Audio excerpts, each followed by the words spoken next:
பவுலோட வாழ்க்கையில் பார்த்தோம். அவர் பண்ண தப்பான விஷயத்தை என்ன பண்ணுறாரு சொல்லுங்கள், என்னால் மறக்க முடியல.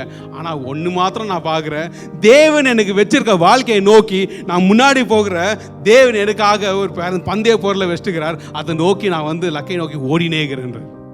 நீங்கள் நம்ம வாழ்க்கையை நான் பண்ண வேண்டிய விஷயம் அதான் பாருங்கள். தேவன் எனக்கு வச்சிருக்க வாழ்க்கையை நான் நோக்கி பார்க்குறேன். என் வாழ்க்கையில் நிறைய ஃபெயிலியர்ஸ் ஆயிடுச்சு. நிறைய இடத்துல என்னாலேயே சொந்தமாக ஹேண்டில் பண்ண முடியல. ஆனால் தேவன் எனக்கு வச்சிருக்க வாழ்க்கையை நான் பார்க்க போகிறேன். இயேசு கிறிஸ்துவானவர் இன்னைக்கு நம்மள சொல்கிறார், நான் உனக்கு போதித்து நீ நடக்க வேண்டிய பாதைகளை நான் உனக்கு காட்டுறேன், கவலைப்படாத. பிரதர் எங்கே போகிறதுன்னு தெரில, ஆண்டவர் சொல்கிறார், நான் தான் உனக்கு வழி. உனக்கு தேவையான ஒரு விஷயத்தையும் உன் வாழ்க்கையில் நான் கொண்டு வரேன். உனக்கு தேவையான ஒரு அதிசயங்களையும் நான் உனக்கு ஓப்பன் பண்ணி காட்டுறேன்.